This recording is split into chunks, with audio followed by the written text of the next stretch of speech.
You'll see in the distance in a second a blue star, or a series of blue stars.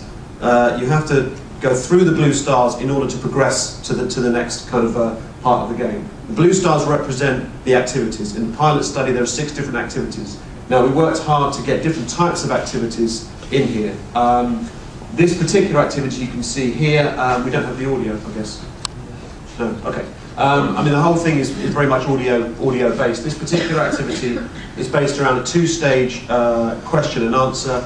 The young person playing is asked a question first, they give an answer, and then on the basis of that question they're asked to say what the consequence of that answer would be.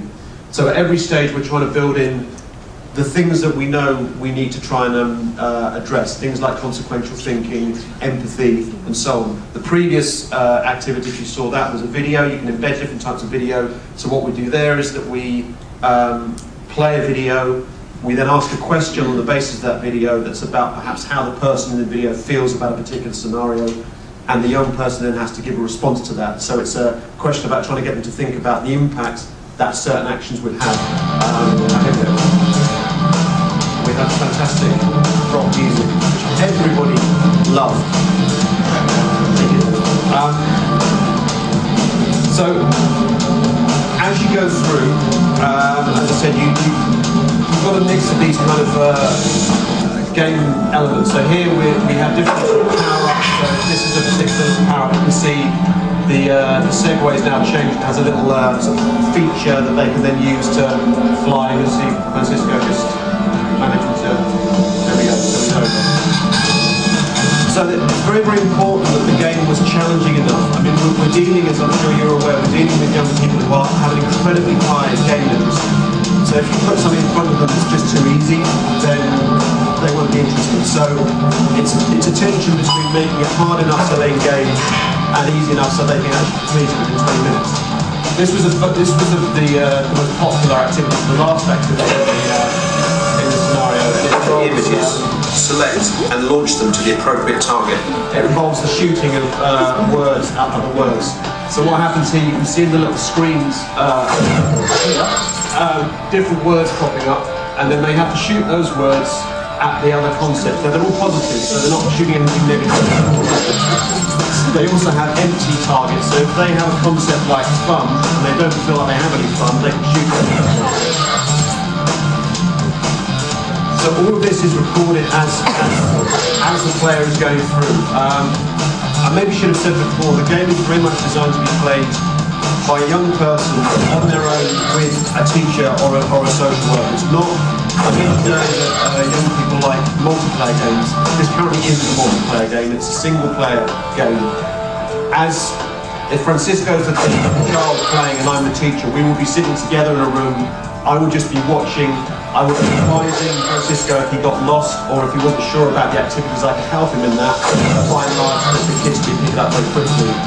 And then I kind of wait at that point to the end of the process in order to then go to the replay phase, which will be going back over the answers to the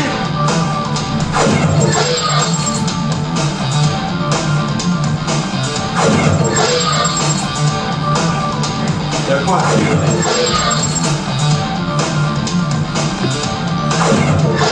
Okay, as we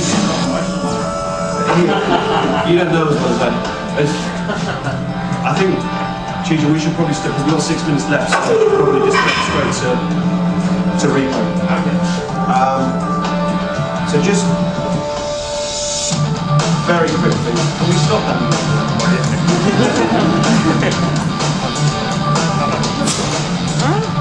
Okay, so what would happen usually is that you finish the session.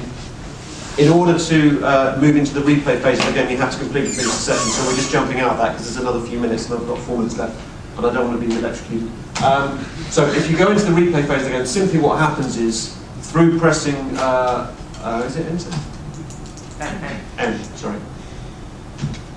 You just jump straight through to each of the activities. So within the setting where you have the young person and the teacher or the social care worker, whatever, together, you go through and jump through to each of the different types of activities. This here is a an activity that involves different cubes that you can turn with different images, so you associate the images to the words.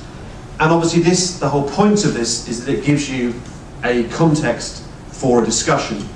Why was it that you chose what you chose? Why was it that you took the decision you took? And it gives that opportunity to explore. As I have 4 minutes left, I might just talk to this actually. So, I mean, just to conclude, we pretty much finished the project now. Did it work? The main thing to say that it did, and there are 2 ways it worked. Firstly, for the kids. The kids really, really liked it. They felt that it compared very well with the real games that they're playing every day, which was a really, really key thing for us.